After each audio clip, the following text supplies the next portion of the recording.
ನಿಮ್ದು ಹೋರಾಟ ಯಾವ ರೀತಿಯಾಗಿ ಇನ್ನು ಮುಂದೆ ಇರುತ್ತೆ ಸ್ವಾಮಿ? ಈಗಾಗಲೇ ನಾನು ಹೇಳಿದ್ದೀನಿ, ಇದುವರೆಗೆ ಶಾಂತಿಯಿಂದ ಇದ್ವಿ 4 ವರ್ಷಗಳ ಕಾಲ. ನೀವೇ ಮಾಧ್ಯಮದಲ್ಲಿ ಗೊತ್ತಿದೆ, ಎಲ್ಲಾದರೂ ನಾವು ಹಿಂಸೆಗೆ ಪ್ರಚೋದನೆ ಕೊಡುವಂಥ ಪ್ರಯತ್ನ ಮಾಡಲಿಲ್ಲ. ಯಾವತ್ತೂ ಶಾಂತಿಯುತವಾಗಿಯೇ ಹೋರಾಟ ಮಾಡ್ತಾ ಬಂದ್ವಿ. ನಾನು ಮುಂಚೆನೇ ಹೇಳಿದ್ದೆ, ನೀವೇನಾದರೂ 10ನೇ ತಾರೀಕು ಹೋರಾಟವನ್ನು ಇದೇ ರೀತಿ ತಡೆಹಿಡಿಯೋ ಪ್ರಯತ್ನ ಮಾಡಿ ನನ್ನ 2ನೇ ನರಗುಂದ ಬಂಡಾಯ ಆಗುತ್ತೆ ಅಂತೀವಿ. 2ನೇ ನರಗುಂದ ಬಂಡಾಯ ಆಗಿದೆ. ಆ ಬಂಡಾಯದ ಪ್ರತಿಫಲವನ್ನು ಸ್ವೀಕಾರ ಮಾಡೋವರೆಗೂ ಸಹ ನಾವು ಹೋರಾಟ ಮುಂದುವರಿಸ್ತೇವೆ. ಇದು ಆರಂಭ, ಅಂತ್ಯ ಅಲ್ಲ. ಇನ್ಮೇಲಿಂದ ಕ್ರಾಂತಿ ಶುರು ಆಗುತ್ತೆ. ಹಳ್ಳಿಗೆ ಹೋಗ್ತೀನಿ, ಹಳ್ಳಿಗೆ ಹೋಗಿ ಜನರನ್ನ ಸಂಘಟನೆ ಮಾಡ್ತೀನಿ. ಮತ್ತೊಮ್ಮೆ ನಿಮ್ಮ ಸರ್ಕಾರ ಮಾಡ್ತಾ ಅಮಾನವೀಯ ಕಗ್ಗೋಲಿಯನ್ನು ಜನರಿಗೆ ತಿಳಿಸ್ತೀರಿ. ಅಷ್ಟೊಳಗೆ ಮೀಸಲಾತಿ ಕೊಟ್ಟರೆ ನಿಮಗೆ ಒಳ್ಳೆಯದು, ಕೊಡದೆ ಹೋದರೆ 2028ಕ್ಕೆ ನಮ್ಮನ್ನು ಇಷ್ಟಪಡುವಂಥ, ನಮ್ಮ ಭಾವನೆಗಳನ್ನ ಅರ್ಥ ಮಾಡಿಕೊಳ್ಳುವಂಥ, ನಮಗೆ ಸ್ಪಂದಿಸುವಂಥ, ನಮಗೆ ಮೀಸಲಾತಿಯನ್ನು ಕೊಡ್ತೀವಿ ಅಂತೇಳಿ ಯಾವ ಸರ್ಕಾರಗಳು ನಮಗೆ ಮಾತು ಕೊಡ್ತಾರೋ ಅಂಥ ಸರ್ಕಾರನ ಅಧಿಕಾರ ತರೋಕ್ಕೆ ನಾವು ಪ್ರಯತ್ನ ಮಾಡ್ತೀವಿ. ಇವತ್ತು ಹಿರೇಮಗವಡಿ ಟೋಲ್ ಬಂದ್ ಮಾಡಿ ಪ್ರತಿಭಟನೆ ಮಾಡ್ತೀವಿ.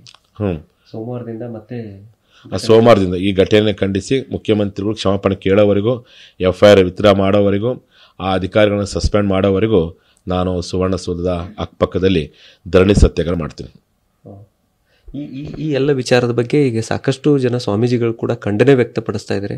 ಇದ್ರ ಜೊತೆಗೆ ಯಾರೋ ಒಬ್ಬರು ರಾಜಕೀಯ ತೆವಲಿಗೆ ಈ ರೀತಿ ಸಮಾಜವನ್ನು ಬಲಿ ಕೊಡ್ತಾ ಇದ್ದಾರೆ ಅನ್ನುವಂಥದ್ದನ್ನು ವಚನಾನಂದ ಸ್ವಾಮೀಜಿ ಕೂಡ ಹೇಳ್ತಾರೆ.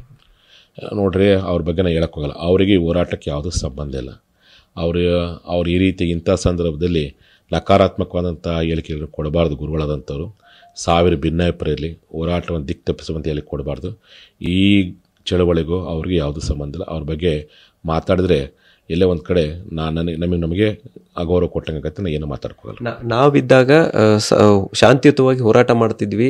ಯಾರೋ ಒಬ್ಬರು ರಾಜಕೀಯ ಅವರವರ ಬೆಳವಣಿಗೆಗಾಗಿ ಈ ರೀತಿ ಮೊನ್ನೆ ಘಟನೆ ಆಗಿದೆ ಅಂತೇಳಿ ಕಾಶ್ಯಪ್ನವ್ರು ಹೇಳಿಕೆ ಕೊಡ್ತಾ ಇರುವಾಗ ನೋಡ್ರಿ, ಅವ್ರ ಬಗ್ಗೆ ನಾನು ಏನು ಮಾತಾಡ್ಕೋಗಲ್ಲ. ಯಾಕಂದರೆ 999 ಜನ, ಎಷ್ಟದು 1 ಕೋಟಿ ಅಂತಲ್ಲ, 99,999,999 ಜನ ನಮ್ಮ ಜೊತೆ ಇದ್ದಾಗ ಒಬ್ಬರು ನೆಗೆಟಿವ್ ಮಾತಾಡ್ತಂದರೆ, ಅವ್ರ ಬಗ್ಗೆ ನೆಗೆಟಿವ್ ಮಾತಾಡಿದ್ರೆ ನನಗೆ ಒಂದು ರೀತಿಯ ಅವಮಾನ. ಹಾಗಾಗಿ ಅವ್ರ ಬಗ್ಗೆ ಏನು ಮಾತಾಡೋಕ್ಕೋಗಲ್ಲ.